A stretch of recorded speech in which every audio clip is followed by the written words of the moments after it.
Back. Number 9. That's the only nice thing I'm going to say to you for the rest of today. Thank God. So number 9, getting into some modern era CrossFitters here. So we have Carrie Pierce. Carrie Pierce will be competing in her 7th CrossFit Games. In the previous 6 times she's been to the Games, she's been inside the top 10 5 of those times. Her rookie year, she was 21st. Then she had a 5th, 10th, 6th, 5th, and 3rd. That 3rd obviously was last year in stage 2 of the CrossFit Games at the ranch against 5 female athletes. She's won 3 events at the Games, and she's been pretty good in the, as we talked about in the men's conversation. 2019, 2020 are a little bit different. So when we're talking about these modern era athletes, we have some who've done really well at the Games in those 2 years relative to the other performances, and some who have not.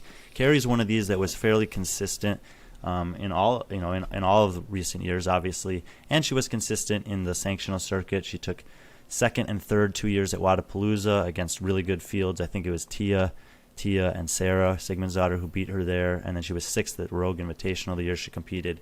So she's clearly up there amongst the best in the world right now, very consistent over the last 5 years, and comes in here at 9th on the list with an opportunity, obviously, to improve as she's still competing. Hobart, Nick just sent you $5 to put towards your mic through YouTube's donation option. Well, nick of time. You got a great handle. Thank you. Keep it coming.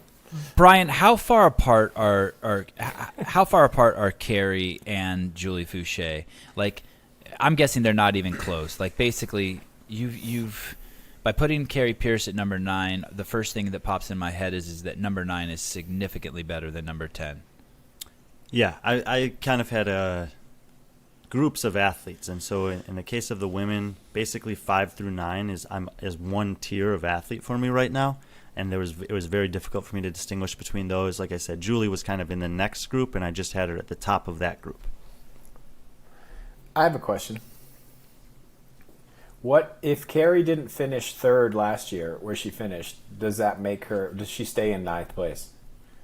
I mean, assuming that it was somewhere inside the top 8 or 9 last year, I think she would still be in this position. Yeah, I think that there is a gap here between 10 and then the rest of the field.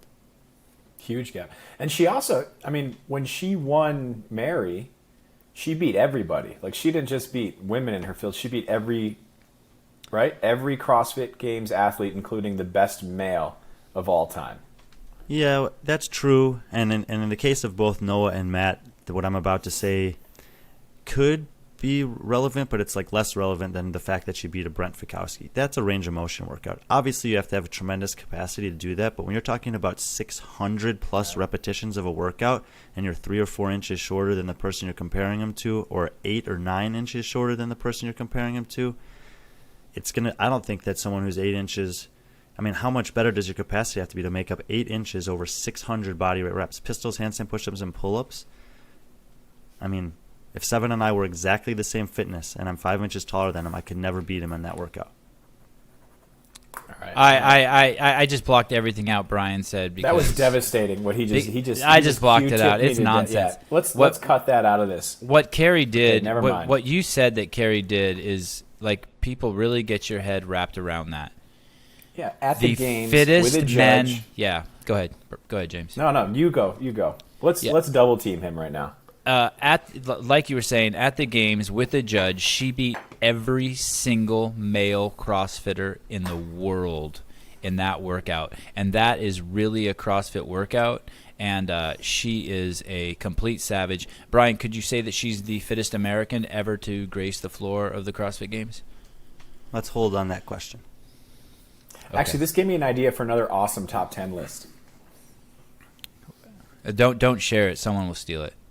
I won't. Actually, you can share it because Brian already explained to me that Brian and I have this talk. Even if someone steals it, there's no one more relevant than the 3 of us. Yeah, I said it. Okay, I'll tell you after. Let's go. Well, real quick, I'm sorry to focus on 2 outfits now, but what do you think about that top she's wearing? I feel like that really puts a lot of stress on the camera's ability to process when you get things striped like that are black and white and the lines so close to each other. So athletes, just so you know, that is a difficult. You're challenging the media's technology when you wear clothes like that. That's all I got to say about that. That was great. Thank you.